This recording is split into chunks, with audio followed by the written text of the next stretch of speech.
Hi friend, IDSR classes में आपका बहुत बहुत स्वागत है दोस्तों। आज हम UPSSC द्वारा जितने भी 2022 तक क्वेश्चन पूछे गए हैं इस वीडियो में डिस्कस करेंगे। तो टाइम न वेस्ट करते हुए चलिए सेशन को शुरू करते हैं। ठीक है, पहला क्वेश्चन है किस समूह में सभी स्वर दीर्घ है। बताना है कि जो समूह दिया गया है इसमें सभी जो स्वर हैं वो क्या हैं, दीर्घ हैं।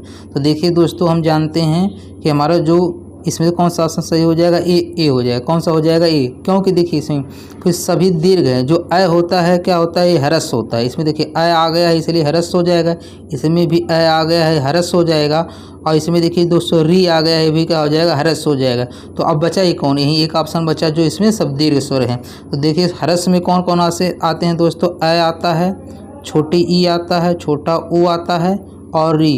ये जो चार मात्राएं होती हैं ये क्या होते हैं, ह्रस्व होते हैं। बाकी जो बचते हैं वो क्या हो जाते हैं, दीर्घ हो जाते हैं। चलिए देखते हैं दूसरा क्वेश्चन।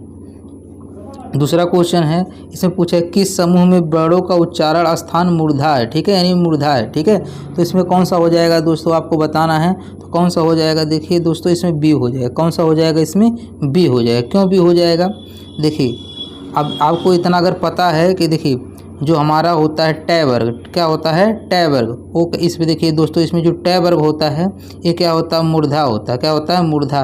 देखिए आपका होता है एक क होता है, क ख ग होता है, एक उसके बाद च छ ज होता है, उसके बाद ट ठ ड होता है। तो अगर आपको नहीं पता है तो इसको याद कर लीजिए, KTM। ठीक है, KTM से इसका टिक होता है। कैसे, क्या क वाला क्या हो जाएगा, कंठ हो जाएगा, च वाला क्या हो जाएगा, तालु हो जाएगा, ट वाला क्या हो जाएगा, मूर्धा हो जाएगा। ठीक, या मूर्धन्य कहीं लिखा रहता है। ठीक है, तो ट वर्ग को क्या बोलते हैं, मूर्धन्य बोलते हैं।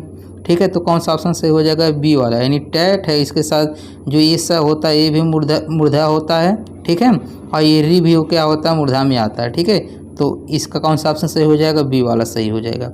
यहाँ पर इसके बारे में डिटेल दिया है, जो वही चीज़ें समझाए हैं वहाँ से आप देख सकते हैं। उसके बाद अगला क्वेश्चन है कि निम्न में से क वर्ग का उच्चारण स्थान कौन सा है। आपको बताना है कि निम्न में से क वर्ग का उच्चारण स्थान कौन है। तो बताएं दोस्तों, क वर्ग का उच्चारण स्थान क्या होता है, कंठ होता है। क्या होता है, कंठ होता है। ठीक है, चलिए देखते हैं अगला क्वेश्चन।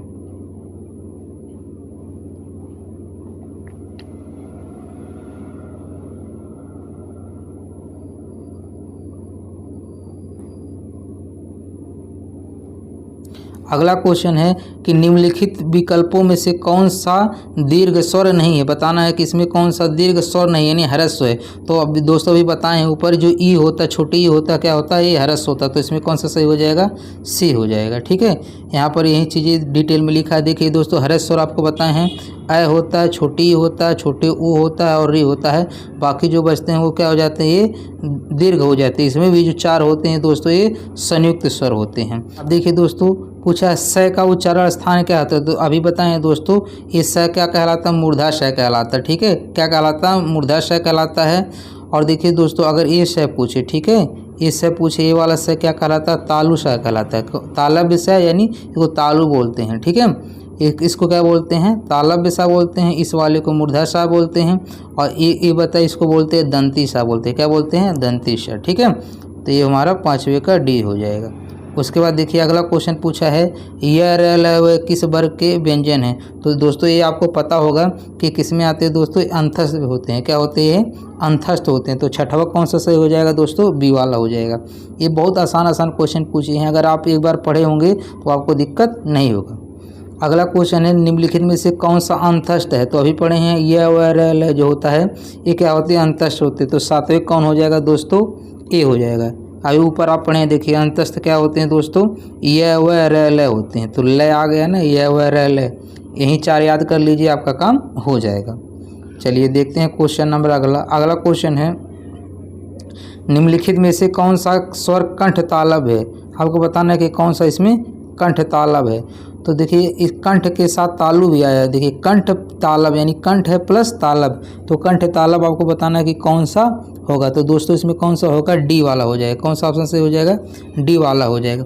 देखिए दोस्तों, जो यहाँ पर समझ लीजिए, जो अ होता है और आ होता है, ठीक है, एक कंठ होते हैं। क्या होते हैं, एक कंठ होते हैं। लेकिन कंठ तालव्य भी पूछा है, तो ए जो होते हैं, ए और ए, ठीक है, ये कौन होते हैं, ये कंठ तालव्य होते हैं। ये क्या होते हैं, कंठ तालव्य होते हैं। यहाँ पर देखिए इसके बारे में पूरा देख लीजिए। कंठ तालम में 2 स्वर ध्वनियाँ आती हैं जिनका उच्चारण कंठ और तालु के सहयोग होता है। ये कौन कौन होते हैं? ए और ए होते हैं। ठीक है। अगला क्वेश्चन है कि अनुस्वार किसका कार्य करता है? अनुस्वार किसका कार्य करता है दोस्तों? अनुस्वार किसका कार्य करता है आपको बताना है। तो अनुस्वार किसका काम करता है?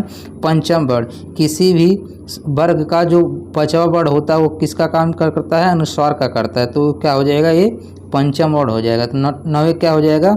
सी हो जाएगा। ठीक है। अगला क्वेश्चन है जिन स्वरों के उच्चारण में हवा नाक से भी निकलती है उन्हें कहते हैं। तो उन्हें दोस्तों कहते हैं अनुनासिक स्वर कहते हैं। उन्हें क्या कहते हैं? अनुनासिक स्वर कहते हैं। ऐसे कह सकते हैं दोस्तों, जिन स्वरों के उच्चारण में हवा नाक से भी निकलती है, यानी मुख और नाक दोनों से, मुख और नाक दोनों से निकलती है, उसे अनुनासिक कहते हैं। ठीक है। यहाँ पर इसकी डिटेल देख लीजिए। 10वां है, इसका डिटेल यहाँ पर दिया है। ठीक है, देख लीजिए। जिन स्वरों के उच्चारण में हवा नाक से निकलती है उन्हें अनुनासिक कहते हैं। नाक के साथ यहाँ मुख भी ध्यान रखिएगा। मुख, नाक और मुख दोनों से निकलती है, उनको अनुनासिक कहते हैं। और जिन स्वरों के उच्चारण में हवा केवल मुंह से निकलती है, केवल मुंह से निकलती है, उसे निर्नुनासिक कहते हैं। ठीक है। इसका एग्जाम्पल क्या हो जाएगा? अ, आ और ई। इसके एग्जाम्पल अंग, आ और ई होते हैं। ठीक है। चलिए देखते हैं अगला क्वेश्चन। अगला क्वेश्चन है निम्नलिखित में से कौन सा संयुक्त स्वर नहीं है? आपको बताना है कौन सा इसमें संयुक्त स्वर नहीं है। तो आपको बताना है इसमें कौन सा संयुक्त स्वर नहीं है। तो इसमें कौन सा दोस्तों? ओ। ये संयुक्त स्वर नहीं है। तो संयुक्त स्वर होते कितने हैं? 4। देखिए दोस्तों, संयुक्त स्वर कौन कौन होते हैं? 4 होते हैं। एक तो ये आपका ए वाला हो जाएगा, ए, ऐ, उसके बाद ओ, और ध्यान रखिएगा आओ।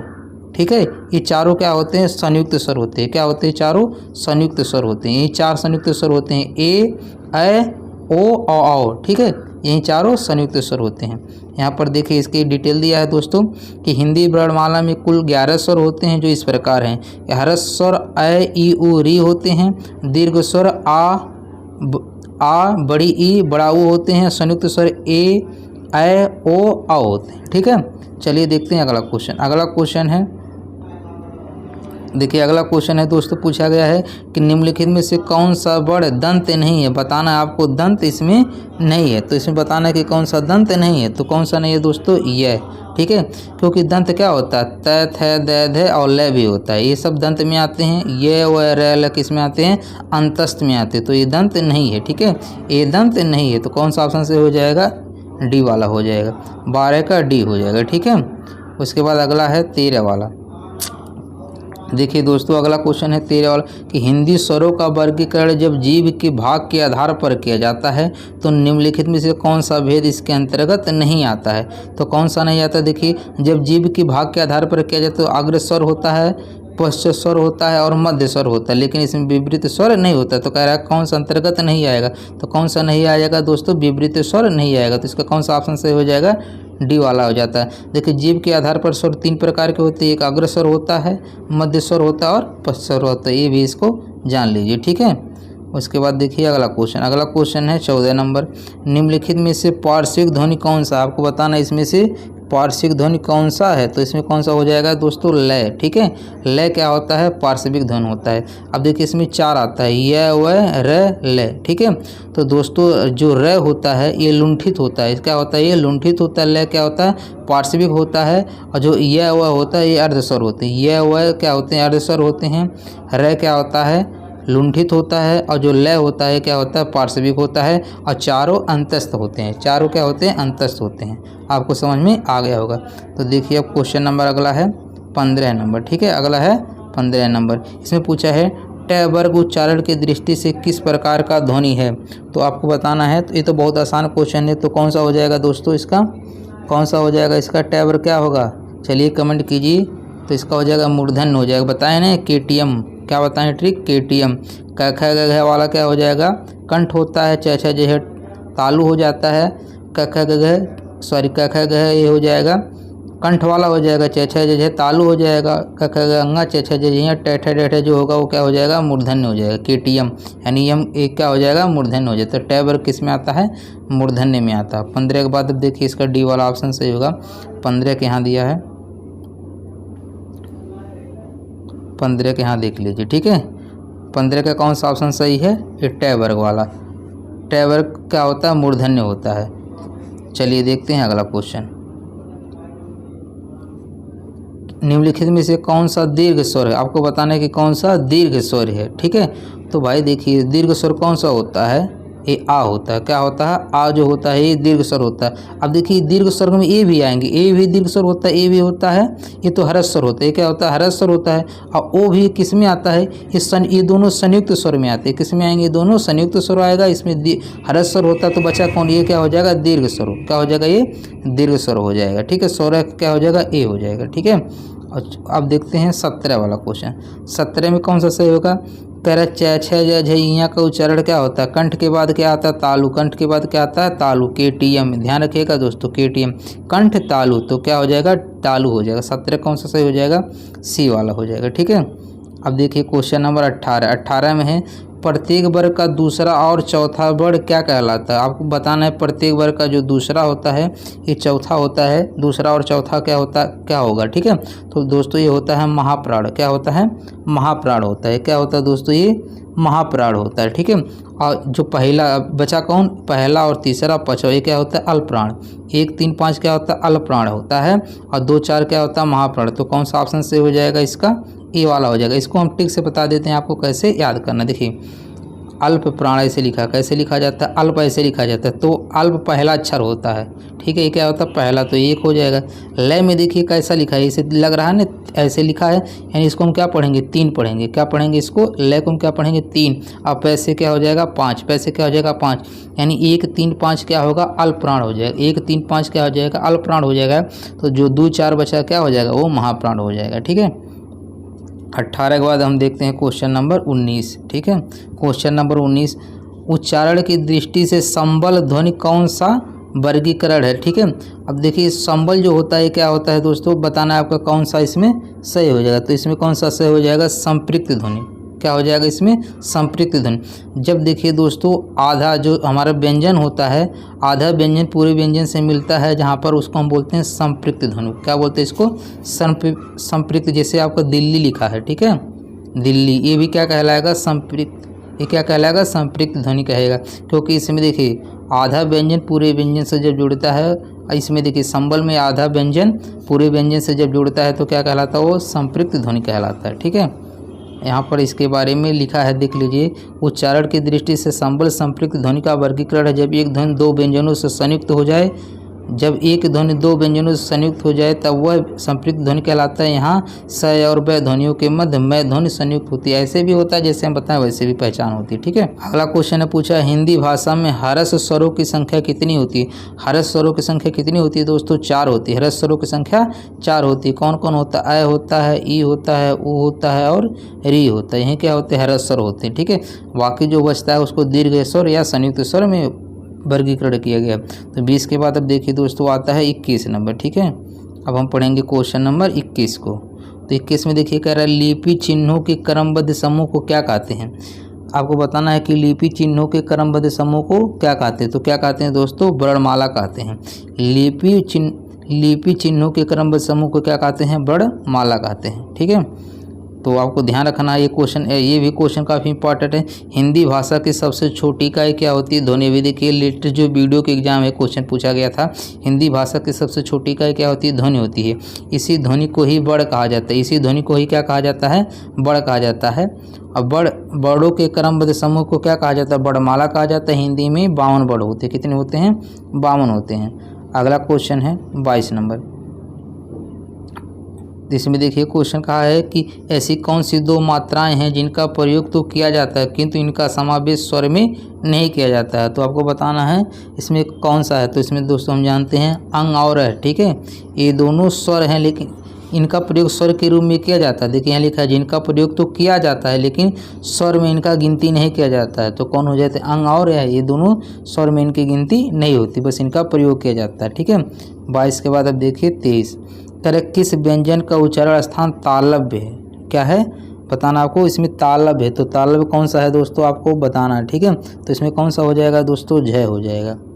अब तो इसमें देखिए च छ ज झ ये सब किस में आते हैं, तालव्य में आता। तो झ आ गया ना, तो इसमें कौन सा हो जाएगा, इसका बी वाला हो जाएगा। कौन सा हो जाएगा, बी वाला। तो इसके बाद अब देखते हैं, यहाँ पर पूरा उसके बारे में लिखा है।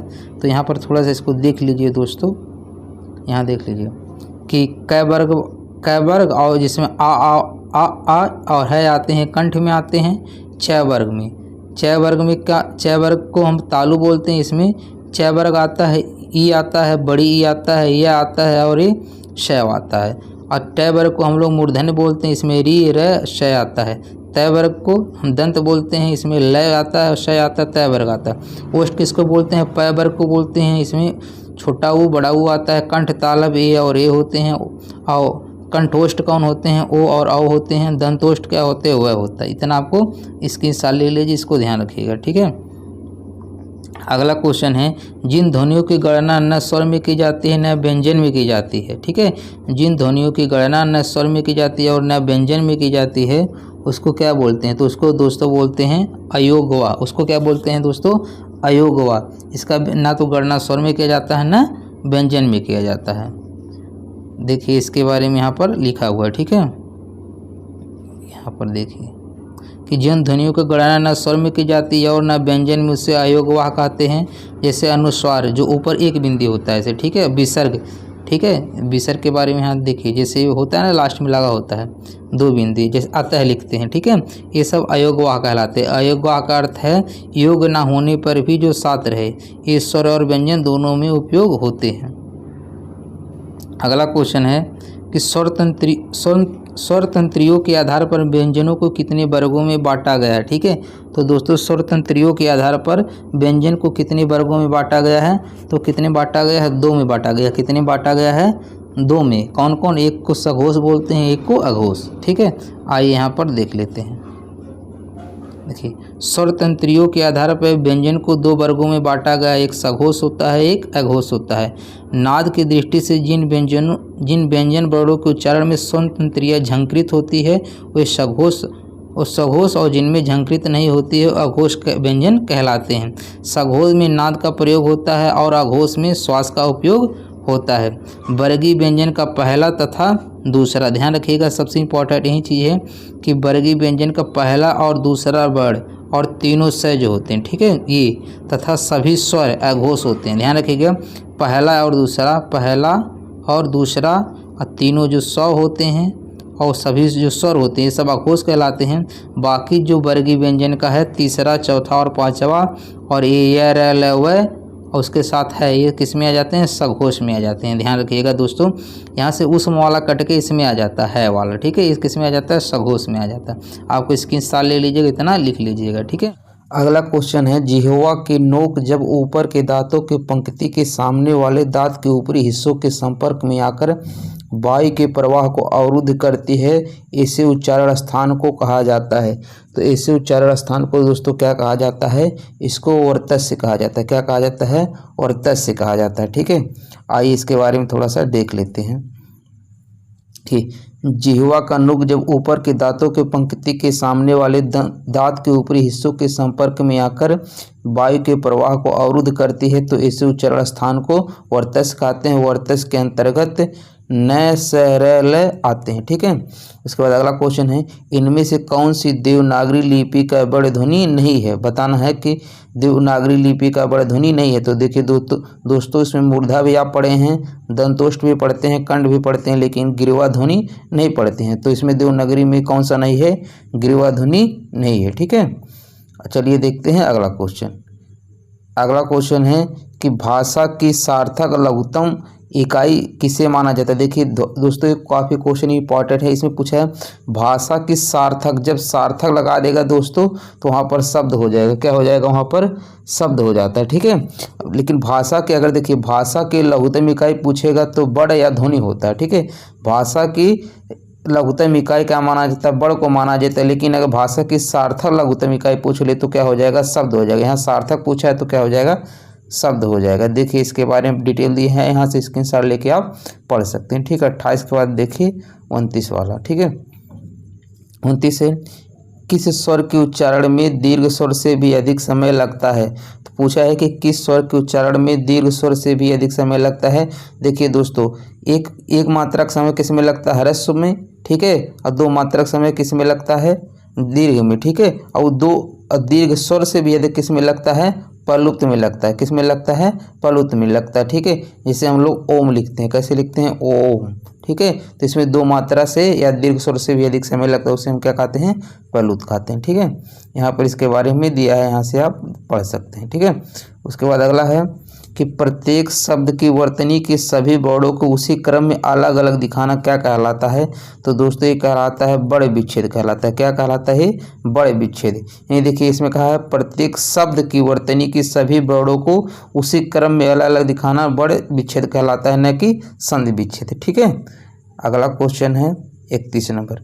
देखिए वर्णमाला में स्पर्श व्यंजनों की संख्या है। तो दोस्तों स्पर्श व्यंजन की संख्या कितनी है? 25 है। ठीक है, कौन कौन है इसको डिटेल देख लीजिए दोस्तों, यहाँ पर कौन कौन 25 हैं। ठीक है, देखिए क वर्ग में 5 आते हैं, च वर्ग में 5 आते हैं, ट वर्ग में 5 आते हैं, त वर्ग में 5 आते हैं, प वर्ग में 5 आते हैं। इस तरह ये 5 वर्ग है, पाँचों में 5 5 है, तो कितने स्पर्श व्यंजन हो जाएंगे? 25 हो जाएंगे। ठीक है, और दोस्तों आपको पता ही होगा इसको कंठ कहते हैं, इसको तालु कहते हैं, इसको मूर्धन्य कहते हैं, इसको दंत कहते हैं, इसको ओष्ठ कहते हैं। ठीक है, चलिए क्वेश्चन नंबर अब देखते हैं 32। क्वेश्चन नंबर 32 में है स्वर ए ऐ का उच्चारण स्थान क्या है? तो दोस्तों ये क्या है आपको बताना है। तो ये है कंठ तालव्य। क्या है ये? कंठ तालव्य है। क्या है ये दोस्तों? कंठ तालव्य है। दोस्तों अगर स्वर से संबंधित पूरा डिटेल देखना चाहते हैं तो इसके पहले हमने एक वीडियो बनाया है, यहाँ से नीचे कमेंट बॉक्स में डिस्क्रिप्शन में जो इसका लिंक दिया गया है वहाँ से आप देख सकते हैं। देखिए ए जो ऐ होता है ये किससे मिलके बना होता है? यहाँ समझ लीजिए जो हमारा ए होता है ये मिलके बना होता है ऐ प्लस ई से मिलके बना होता है। ऐ छोटी, ठीक है, ऐ प्लस ई से मिलके बना होता है। और जो ऐ और आ होता है ये कंठ होता है, जो ई और बड़ी ई होता है तालव होता है। तो ये कंठ प्लस तालु, ठीक है, कंठ तालु मिलके क्या बनते हैं? कंठ तालव बनते हैं। ये कौन होते हैं? ए और ऐ होते हैं। ठीक है, उसके बाद यहीं दिया है दोस्तों, यहाँ से आप यहाँ पढ़ सकते हैं। अगला क्वेश्चन है कि हिंदी शब्दकोश में क के बाद कौन सा व्यंजन दिखाई देगा? ध्यान रखिएगा दोस्तों, जैसे संयुक्त स्वर होते हैं उसी तरह संयुक्त व्यंजन भी होते हैं। तो क के बाद कौन सा व्यंजन दिखाई देगा? तो दोस्तों ये छ दिखाई देगा। कौन सा दिखाई देगा? ये छ दिखाई देगा। कौन सा दिखाई देगा दोस्तों? ये छ दिखाई देता है। ठीक है, आइए इसके बारे में थोड़ा सा देख लेते हैं। देखिए हिंदी शब्दकोश में क के बाद छ वर्ड आता है। छ संयुक्त व्यंजन है। ध्यान रखिएगा कैसा व्यंजन है? संयुक्त व्यंजन है। जो आधा क, देखिए किसी भी व्यंजन के नीचे जब हलंत लगा रहेगा उसको आधा पढ़ते हैं। ठीक, आधा क प्लस स के योग से बना है। आधा क और स से क्या बना है? छ बना। ठीक है, इसी तरह देखिए जब त्रय पूछेगा तो आधा तय और त्रय हो जाते हैं, आधा जय और इया ज्ञ हो जाते हैं। आधा यहाँ गलत लिख दिया है, श्रेय गैर नहीं, ये गलत है। ठीक है, ये गलत लिख दिया। ठीक है, ये श्रेय होता है। ठीक है, यही आपको चार ध्यान रखना है। ये चार क्या होते हैं? संयुक्त व्यंजन होते हैं। अभी इसके बारे में दोस्तों आगे आएगा, वहाँ से हम देख लेंगे। ठीक है, 33 हो गया। उसके बाद आइए देखते हैं क्वेश्चन नंबर 34। 34 में आपको बताना, देखिए इसमें है निम्न में दंत वर्ण कौन सा है? तो दोस्तों अभी बताए हैं कि ऊपर कौन सा दंत होता है। ठीक है, कौन सा दंत होता है दोस्तों? कमेंट करके बताइए। इसमें हो जाएगा स। ठीक है, देखिए स। अब देखिए दंत वाला वैसे भी देखिए, अब बताइए, देखिए स 3 प्रकार के स होते हैं। देखिए ये इसको बोलते हैं दंती सा, ये वाले स को बोलते हैं तालब सा, और इसको बोलते हैं मूर्धन्य सा। आपको ध्यान रखिए, इसको मूर्धन्य सा बोलते हैं, इसको तालब सा बोलते हैं, इसको दंती सा बोलते हैं। तो ये आपको ये ध्यान रखना है। ठीक है, उसके बाद अगला क्वेश्चन है निम्न अनुनासिक वर्ण कौन सा है? आपको बताना इसमें से कौन सा अनुनासिक वर्ण है। तो अनुनासिक वर्ण कौन सा है दोस्तों? इसमें हो जाएगा आपका मैं हो जाएगा। कौन सा है अनुनासिक वर्ण? कौन सा हो जाएगा? मैं हो जाता है। किसी देखिए जो हमारा क्या होता है पांचवा, किसी वर्ग का जो पांचवा होता है उसी को हम क्या बोलते हैं? अनुनासिक बोलते हैं। देखिए जैसे प फ ब भ मैं, तो पांचवा जो वर्ण है वही क्या कहलाता है? अनुनासिक कहलाता है। ठीक है, अब यहाँ पर इसके बारे में लिखा है वही चीज़ें देख लीजिए कि प्रश्नगत विकल्पों में अनुनासिक वर्ण है, ऐसे वर्णों का उच्चारण स्थान नासिक तथा मुंह से होता है और उच्चारण में लघुता रहती है। हिंदी वर्णमाला में 5 वर्ण अंगा इया अड़ न मैं अनुनासिक हैं। विकल्प में प फ ब प ब थ वर्ण तीनों ही स्पर्श व्यंजन है। ठीक है, उसके बाद देखिए क्वेश्चन पूछा है लय और सय का उच्चारण स्थान होता है। तो अभी ऊपर पढ़े हैं दोस्तों, एक ऐसा होता है दंत, ये दंती सा होता है ना, तो क्या हो जाएगा, दंत हो जाएगा। ध्यान रखिए कि इससे अगर आपको याद है कि ये दंती सा होता है, तो ये आप जैसे पढ़ते हैं न लय से मय से, तो ध्यान रखिएगा सय के साथ लय आएगा, लय से ऐसे पढ़ते हैं ना, लय से, तो ये क्या हो जाता है, दंती सा हो जाता है। कौन सा हो जाता है, दंती सा हो जाता है। उसके बाद चलिए देखते हैं अगला क्वेश्चन। अगला क्वेश्चन है 37 नंबर। देखिए अगला क्वेश्चन है कि स्वरों का उच्चारण होता है, स्वरों का उच्चारण व्यंजनों की सहायता से, भाई स्वरों का उच्चारण व्यंजनों की सहायता से नहीं होता, अनुस्वार की सहायता से नहीं होता, अनुनासिक की सहायता से नहीं होता, बिना किसी सहायता से। स्वरों का जो उच्चारण होता है वो बिना किसी सहायता से होता है। तो कौन सा ऑप्शन सही हो जाएगा, इसका डी हो जाएगा।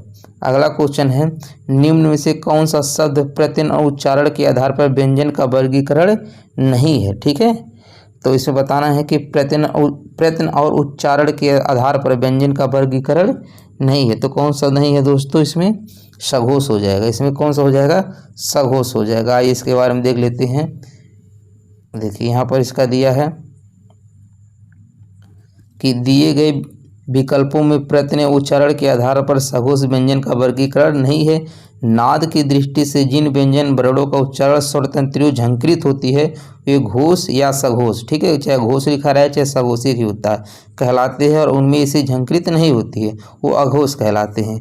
प्रत्येक वर्ग का तीसरा, चौथा और पांचवा सारे स्वर वर्ण य व र ल है घोष वर्ण है। ठीक है, चलिए देखते हैं अगला क्वेश्चन।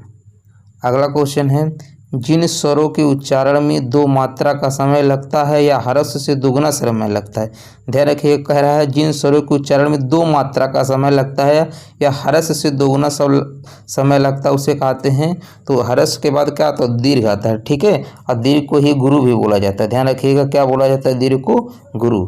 जिसमें दो मात्रा का समय लगता है उसको क्या बोलते हैं, दीर्घ बोलते हैं या उसी को गुरु बोलते हैं। तो इसका कौन सा सही हो जाएगा, बी हो जाएगा। ठीक है, उसके बाद अगला क्वेश्चन है 40 नंबर। देख लीजिए 40 नंबर कि जिन व्यंजन ध्वनि के उच्चारण के समय स्वर तंत्रियों में कंपन होता है, उच्चारण स्थान के आधार पर ध्वनियों का वर्गीकरण में उसका स्थान है। ठीक है, कह रहा है जिस व्यंजन ध्वनि के उच्चारण के समय स्वर तंत्रियों में कंपन होता है, उच्चारण स्थान के आधार पर ध्वनि के वर्गीकरण में उसका क्या स्थान है। तो दोस्तों इसको काकल्य बोलते हैं। क्या बोलते हैं इसको, काकल्य बोलते हैं। ये कौन सा होता है, काकल्य है होता है। ठीक है, तो इसका कौन सा ऑप्शन सही हो जाएगा, सी वाला हो जाएगा। ठीक है, यहाँ इसके बारे में देख लीजिए।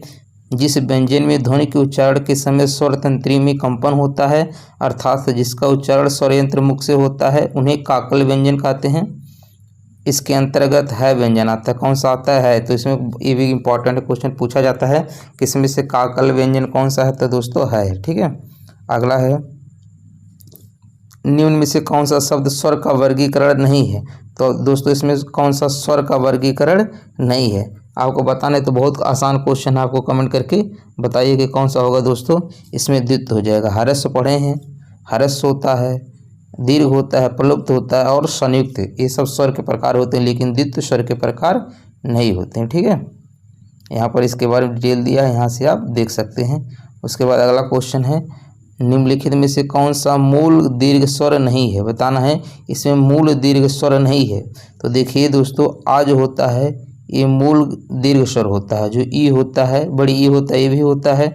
ऊ जो होता है ये भी होता है, लेकिन ओ जो होता है ये संयुक्त होता है। ठीक है, ये संयुक्त दीर्घ स्वर होता है, ये मूल दीर्घ स्वर नहीं होता है, ये संयुक्त स्वर होता है। कैसा होता है, संयुक्त होता है। ठीक है, और ये किससे बनता है दोस्तों, ये ए प्लस ए। देखिए यहाँ पर हम समझा दे रहे हैं, ये किससे बना होता है, जो हमारा ओ होता है किससे बना होता है, ए प्लस ओ से बना होता है। और ए को हम क्या बोलते हैं, कंठ बोलते हैं। क्या बोलते हैं, कंठ बोलते हैं। और ओ को क्या बोलते हैं, ओष्ठ बोलते हैं। तो जो ओ होता है इसको कंठोष्ठ बोलते हैं। क्या बोलते हैं इसको, कंठोष्ठ बोलते हैं, और ये संयुक्त स्वर होता है। ठीक है, उसके 42 के बाद अब देखते हैं क्वेश्चन नंबर 43। देखिए अगला है हिंदी में ध्वनियाँ कितने प्रकार की होती हैं, बताना है आपको। हिंदी में ध्वनियाँ कितने प्रकार की होती हैं। तो दोस्तों हिंदी में ध्वनियाँ कितने प्रकार की होती हैं, 2 प्रकार की होती है। कितनी प्रकार की होती है ध्वनियाँ, 2 प्रकार की होती हैं। कौन कौन, एक स्वर होता है, एक व्यंजन होता है, ठीक है। 2 प्रकार की कौन कौन होती है, एक स्वर होता है, एक व्यंजन होता है, ठीक है। अगला क्वेश्चन है कि मात्रा के आधार पर स्वर कितने प्रकार के होते हैं। तो आपको बताना है कि मात्रा के आधार पर स्वर कितने प्रकार के होते हैं दोस्तों।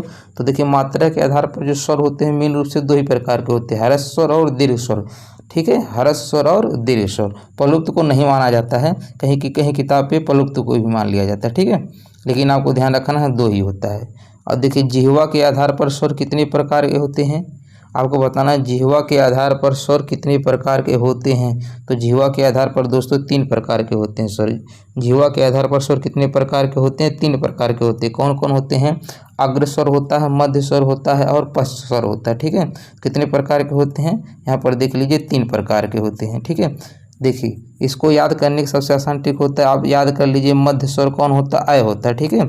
अगर मध्य स्वर याद हो जाए तो पश्च स्वर याद करना बहुत आसान है। देखिए पश्च स्वर में जितने भी जिसमें 3 का चिन्ह बनेगा वो सब पश्च स्वर में आते हैं। जैसे आ में देखिए, आ में यहाँ से 3 बन रहा है, ओ में 3 बन रहा है, बड़ा ओ में 3 बन रहा है, ओ में 3 बन रहा है, औ में 3 बन रहा है। तो जिसमें 3 का चिन्ह बनेगा वो पश्च स्वर होता है। और ये मध्य स्वर क्या होता है, सिर्फ अय होता है। बाकी जो बचा किस में आ जाएगा, अग्र स्वर में आ जाएगा, ठीक है। अगला देखिए जिनका उच्चारण स्वतंत्रता से होता है और जो व्यंजन के उच्चारण में सहायक होते हैं उसे कहते हैं।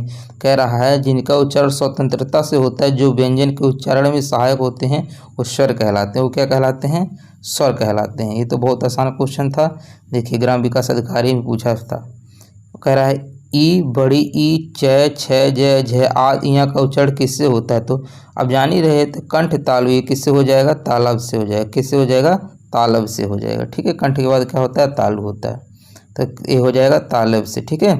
अब अगला क्वेश्चन है एक से अधिक वर्णों के मेल को कहते हैं, ठीक है। आपको बताना एक से अधिक वर्णों के मेल को कहते हैं। तो क्या कहते हैं दोस्तों, अक्षर कहते हैं। एक से अधिक वर्ण के मेल को जैसे ही ये क्या कहलाते हैं, अक्षर। जैसे लिखा है राम, ठीक है। तो ये देखिए 1 वर्ण हो गया, 2 वर्ण हो, इन आपस में मिलेंगे तो क्या कहलाएंगे, अक्षर कहलाएंगे, ठीक है। तो 48 का कौन सा सही हो जाएगा, ए हो जाएगा। 48 का कौन सा सही हो जाएगा दोस्तों, ए हो जाएगा, ठीक है। अगला देखते हैं 49 वाला। 49 में है निम्न में दीर्घ स्वर है। आपको बताना इसमें कौन सा दीर्घ स्वर है। तो दोस्तों जो हमारा ई होता है, ह्रस्व स्वर होता है, ये भी नहीं होगा। जो हमारा ई होता है, बड़ी ई, यही क्या होता है, दीर्घ स्वर होता है। और ए है, आय है, ठीक है। ये क्या होते हैं, संयुक्त स्वर होते हैं। ध्यान रखिएगा ये दोनों किस में आते हैं, संयुक्त स्वर में आते हैं। ये ह्रस्व में आता है। तो दीर्घ कौन हो जाएगा, बड़ी ई हो जाएगा। तो 49 का कौन सा हो जाएगा, बी हो जाएगा। उसके बाद देखते हैं क्वेश्चन नंबर 50। निम्न में अंतस्थ व्यंजन कौन सा है। निम्न में अंतस्थ व्यंजन कौन सा है। तो अंतस्थ में कौन से आते हैं दोस्तों, य, व, र, ल, ठीक है। तो यहाँ पर व आ गया है, देखिए य, व, र, ल, ठीक है। तो वह जो है क्या होता है, अंतस्थ होता है। तो इस तरह दोस्तों 50 क्वेश्चन कंप्लीट हो गए दोस्तों। इसके जो और भी क्वेश्चन रह गए हैं, 50 क्वेश्चन और रह गए हैं, उसको हम नेक्स्ट वीडियो में समझेंगे, ठीक है। क्योंकि अगर वीडियो बहुत लंबा बन जाता है तो अपलोड करने में भी दिक्कत होता है, एक्सपोर्ट करने में भी दिक्कत होता है। तो दोस्तों अगर चैनल पे न्यू है तो प्लीज़ इसको सब्सक्राइब जरूर कर लीजिएगा। वीडियो अच्छा लगा हो तो लाइक कमेंट करके फीडबैक दीजिएगा। जल्दी हम क्वेश्चन नंबर 51 से जितने भी इससे रह जाएंगे उसको हम नेक्स्ट वीडियो में डिस्कस करेंगे। तब तक के लिए धन्यवाद।